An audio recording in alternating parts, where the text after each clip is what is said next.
উপস্থিত আছেন অত্র ইউনিয়নের সম্মানিত চেয়ারম্যান আবুল কালাম, উপস্থিত আছে আমাদের 1 নম্বরের চেয়ারম্যান আমাদের ছোট ভাই জিয়া, উপস্থিত আছে অত্র ইউনিয়ন বিএনপি সম্মানিত সাধারণ সম্পাদক হাশেম, সাংগঠনিক সম্পাদক আমাদের ছোট ভাই রৌ, উপস্থিত আছেন আমাদের অত্র ইউনিয়ন বিএনপি সম্মানিত আমাদের বয়োজ্যেষ্ঠ মুরব্বী হাজী সাহেবগণ এবং সিনিয়র নেতৃবৃন্দ, উপস্থিত আছেন আমাদের শামসু ভাই, উপস্থিত আছেন আমাদের অত্র এলাকার সম্মানিত সকল সিনিয়র নেতৃবৃন্দ, পৌর বিএনপির সভাপতির কথাও বলেছি ইতিমধ্যে উপস্থিত আছেন আমাদের ছাত্র দল, যুব দল, স্বেচ্ছাসেবক দল, শ্রমিক দল, তাঁতি দল, কৃষক দল, মহিলা দল এবং সকল সহযোগী সংগঠনের নেতৃবৃন্দ, উপস্থিত আমাদের বাপ বয়সী বয়োজ্যেষ্ঠ মুরব্বীরা, উপস্থিত আমাদের যুবক ভাইরা, উপস্থিত আছেন অনেক হাজী সাহেব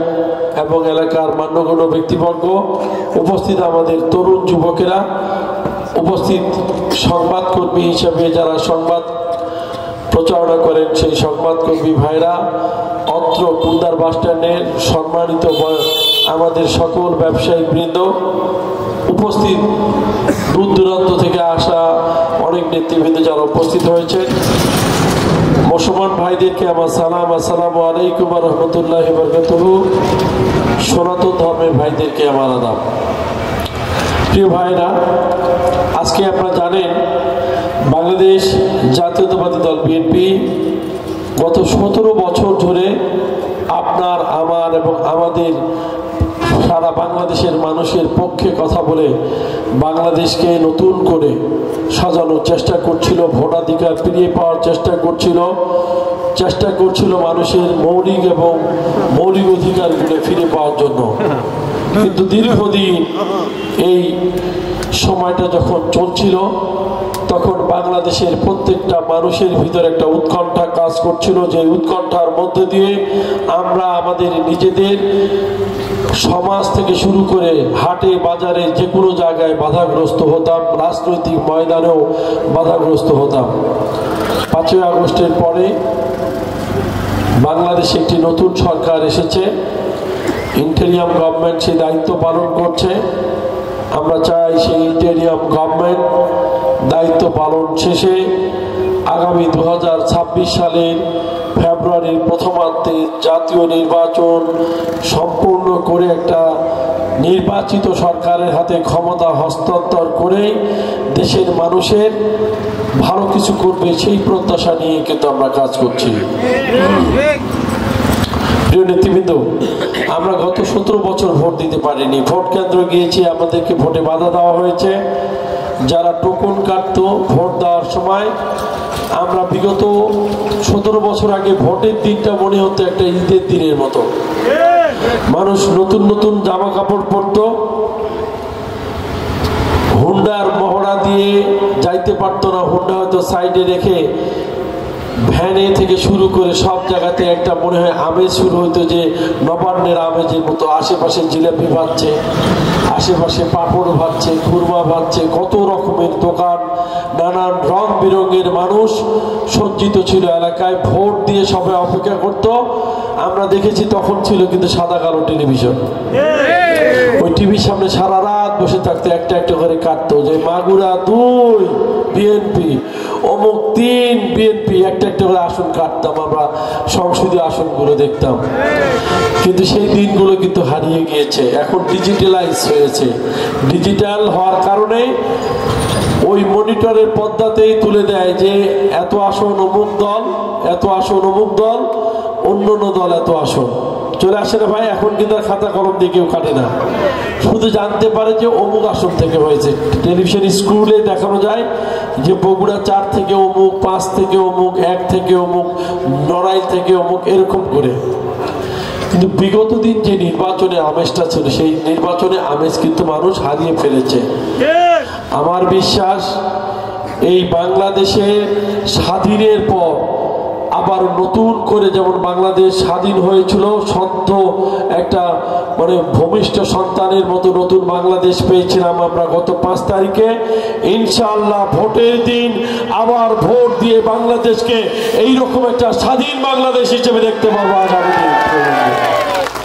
কারণ এই স্বাধীন বাংলাদেশে অনেক হায়নার ছোঁয়া পড়েছে, আমাদের অনেক শকুনের ছোঁয়া পড়েছে, খাপলে খামছে সব কিছু ছিঁড়ে নিয়ে গেছে বাংলাদেশের মানচিত্র সহ। এই মানচিত্রকে রিপেয়ার করার জন্য আমরা সবাই চেষ্টা করছি।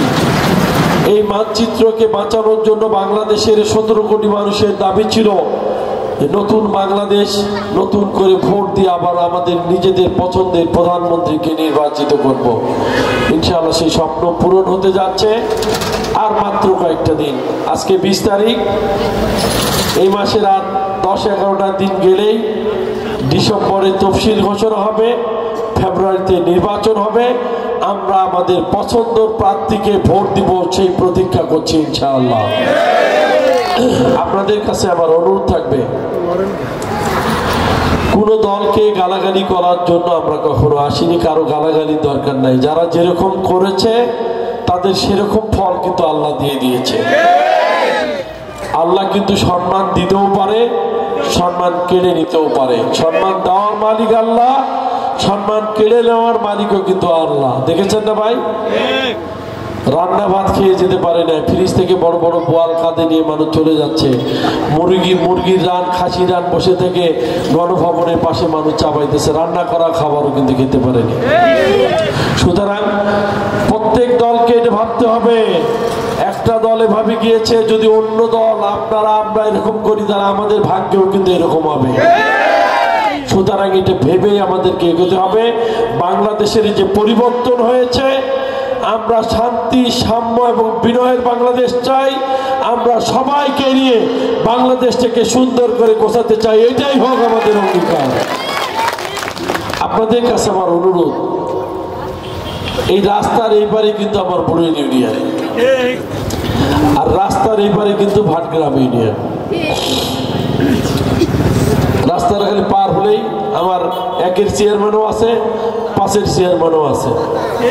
আমরা কিন্তু একসাথে ডানে বামে বসে আছি, কিন্তু 1 আর 5, 3 আর 4, 2 দিয়ে তো কথা নয়। আমরা নন্দীগ্রামবাসী, আমরা সকল ধর্ম বর্ণের মানুষ যাতে বাংলাদেশে শান্তিপূর্ণ বসবাস করতে পারে, তার জন্য যত কিছু করার দরকার আমি সব কথা দিচ্ছি। আপনি বিএনপি করেন, আপনি আওয়ামী লীগ করেন, আপনি জামাত করেন, আপনি জাসদ করেন, আপনি জাতীয় পার্টি করেন, আমার কোনো আপত্তি নাই।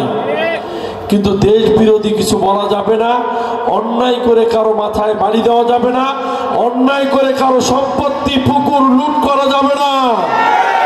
কারণ আমরা চাই শান্তি, সাম্য এবং বিনয়ের বাংলাদেশ করতে। এইরকম মঞ্চে দাঁড়িয়ে আমাকে নানাবিধি গালাগালি করতে এক সময়। আমার গ্রাম বুড়ইলের ফিল্ডে গিয়ে আমার বাড়ির উপর যে গালাগালি করে থুয়ে আসে। ওই যে তাদের একটা গ্রামে আমি কয়েকদিন আগে গিয়েছিলাম, বামন গ্রাম, ওখানেও একটা ছেলে আছে, ও যে আমার বাড়ির উপর গালাগালি করে থুয়ে আসছে। আর আমি বামন গ্রামে দুর্গাপূজায় গেলাম, খালি ওদেরকে বলে আসলাম যে আপনার গ্রামের ছেলে আমাকে গালি দিয়েছিল, আর আমি এসে বলে গেলাম যে আল্লাহ তাকে হেদায়েত দিক, আমরা গালানোর জন্য আসিনি, তারা শান্তি এবং ভালো জায়গা থাক সেটাই প্রত্যাশা করছি। আমরাও কাউকে গালি দেওয়ার জন্য আসিনি। যারা যেরকম করেছে তার শাস্তি কিন্তু আল্লাহ দিয়ে দিয়েছে। আপনাদের কাছে আমার অনুরোধ থাকবে, আসুন নন্দীগ্রাম কাহারুকে একটা মানবিক নন্দীগ্রাম কাহারু হিসেবে গড়ে তুলি। একটা দল যাবে, একটা দল আসবে, নতুন সরকার আসবে, পুরাতন সরকার চলে যাবে। বিগত সময় এরকম সরকার হয়েছে না? ভোট হয়ে গেছে, পরের দিন সকালে আসে, একসঙ্গে আমরা আনন্দ করেছি। আর এখন একটা দল খালি ভোটে ওঠার সাথে সাথে আর এক দলে কে আছে, শকুনের মতো ছিঁড়ে খাও। এই পরিবেশ করা যাবে না। এই পরিবেশ থেকে সবাইকে দূরে থাকতে হবে। আমরা শান্তির বাংলাদেশ চাই। আপনাদের কাছে আমার অনুরোধ থাকবে, দেখেন এই বগুড়াবাসী কতটুকু সৌভাগ্য যে মাটিতে দাঁড়িয়ে কথা বলছি। এই মাটিতে জন্ম হয়েছে শহীদ রাষ্ট্রপতি জিয়াউর রহমানের। তিনি বাংলাদেশের স্বাধীনতার ঘোষণা দিয়েছিলেন, তিনি মেজর ছিলেন, তিনি মেজর থেকে মেজর জেনারেল হয়ে বাংলাদেশের সেনাবাহিনীর প্রধানের দায়িত্ব পালন করেছেন। তিনি সাবেক রাষ্ট্রপতি ছিলেন, তিনি বীর উত্তম ছিলেন, তিনি বাংলাদেশের সর্বকালের সেরা একজন রাষ্ট্রপতি হিসেবে সারা পৃথিবীর মানুষ তাকে চেনে। সেই মানুষটি যখন মরে গেল, বাংলাদেশের এক অভিভাবকহীন করে দিয়ে চলে গেল, কিন্তু বাংলাদেশের মানুষ পরবর্তী সময় আবার কাকে ফিরে পেল? তার সহধর্মিনী বিএনপির আমাদের বর্তমান চেয়ারপারসন দেশনেত্রী বেগম খালেদা জিয়া। তিনিও একজন অত্যন্ত ভালো মানুষ। টেলিভিশন পর্দায় কিন্তু অনেক প্রধানমন্ত্রীকে দেখি। আমি দেখেছি রাজশাহীর একটা মহাসমাবেশে আমার নেত্রীকে বলল যে নির্বাচনে যাবে না, পরে নির্বাচনে গেল।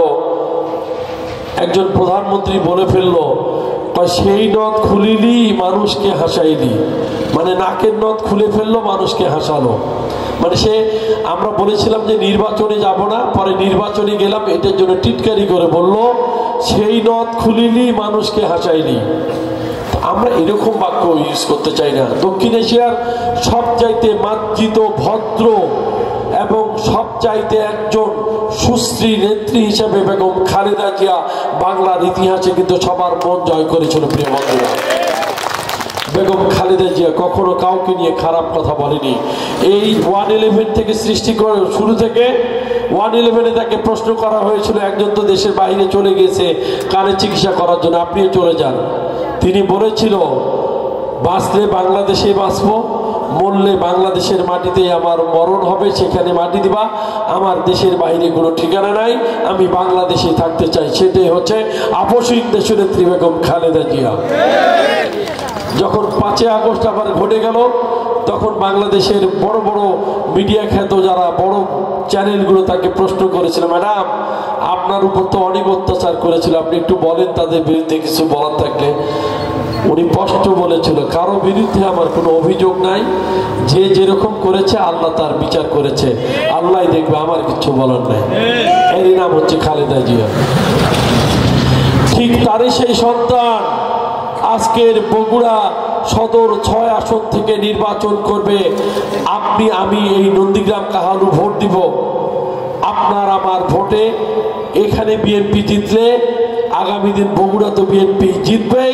আগামী দিনে আপনার আমার ভোটে বগুড়া সদর আসন থেকে শহীদ জিয়ার সন্তান বেগম খালেদা জিয়ার সন্তান বাংলাদেশের প্রধানমন্ত্রী হবে। প্রিয় বন্ধুরা, কারণ বাংলাদেশে এই প্রথম বেগম খালেদা জিয়া এবং আমাদের প্রিয় নেতা শহীদ রাষ্ট্রপতি জিয়াউর রহমানের সন্তান এই প্রথম ভোট করতে যাচ্ছে। একটা মানুষ মসজিদে যখন নামাজ পড়তে যায়, আমার যারা আল্লাহর ওলি আছে, যারা আমাদেরকে দ্বীন ইসলাম শিখায়, যারা ভালো বুজুর্গণ আছে, দেখেন আতর সুরমা মেখে মসজিদে যখন আছে, তখন আপনি তার পাশে বসলে আপনিও কিন্তু তার ওই গন্ধটা, ওই সেন্টটা আপনাকে পুরো বিমোহিত করে। গন্ধে আপনি ভাবেন এত সুন্দর একটা আতর মেখে এসেছে, আমাকে গন্ধ লাগছে, আমাকে ভালো লাগছে, অনেক সুন্দর আতর মেখে এসেছে হুজুর। ঠিক তেমনই এই যে দেখেন আপনার পাশে রুপিয়া পার হলে কি হলো, শাহজাহানপুর। এই শাহজাহানপুরে সেরকম সুগন্ধি গায়ে মেখে একজন ভদ্র নেত্রী বেগম খালেদা জিয়া ভোট করবে গাবতলী এবং শাহজাহানপুর থেকে, আমাদের নেত্রী, সাবেক 3 বারের প্রধানমন্ত্রী। আর ওদিক থেকে ঘুরে গেলে কাহালুর যেটা সদর এরুলিয়া থেকে ওই আসনে ভোট করবে আমাদের প্রিয় নেতা জনাব তারেক রহমান, বাংলাদেশের আগামীর ভবিষ্যৎ প্রধানমন্ত্রী।